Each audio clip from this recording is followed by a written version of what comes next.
Hello बच्चों, नमस्कार।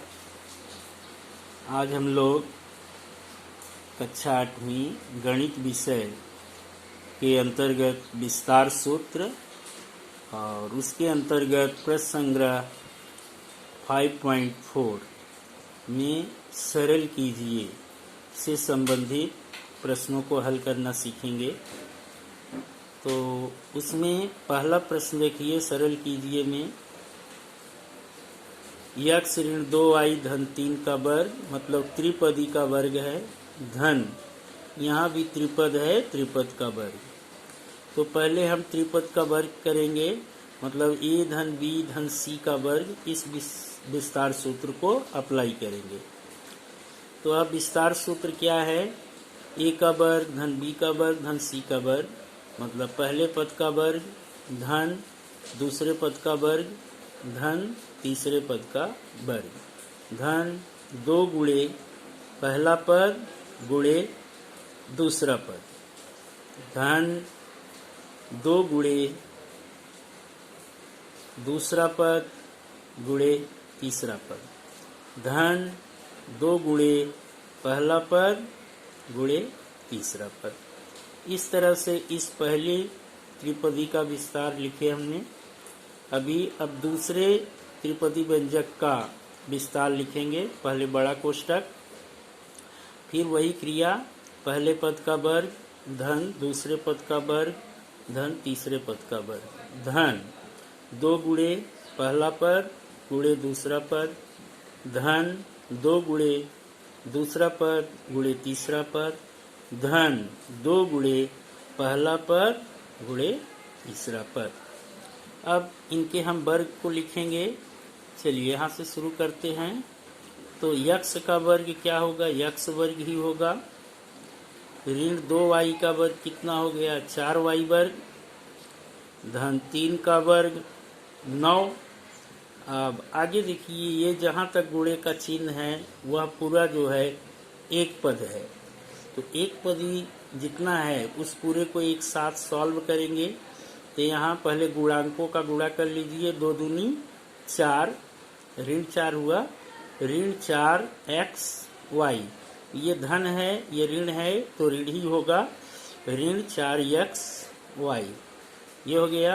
आगे ऋण, यहाँ भी देखिए इस एक पदी में यहाँ ऋणात्मक चिन्ह है तो ऋण आएगा, और 2 दूनी 4 तिहाई 12, 12y, ये देखिए आ गया ऋण 12y।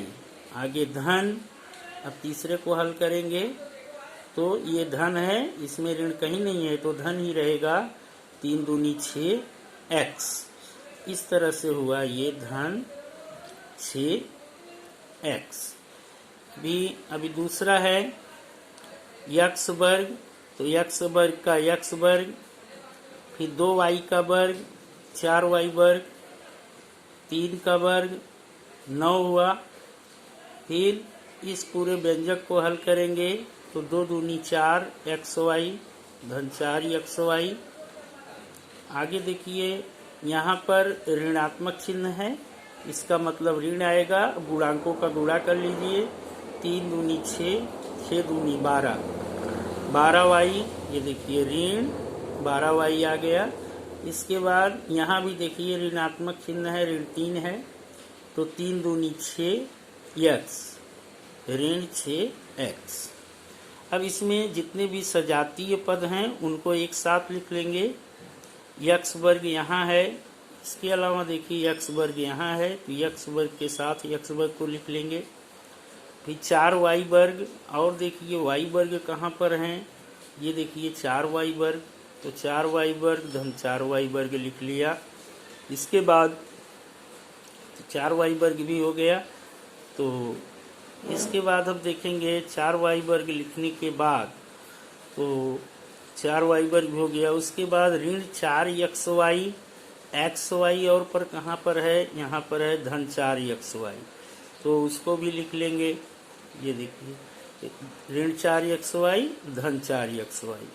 फिर y देखेंगे, ऋण 12y, तो y पर कहाँ पर है? यहाँ पर देखिए यहाँ है ऋण 12y, तो यहाँ हम लिख देंगे ऋण 12y ऋण 12y 2 बार हो गया।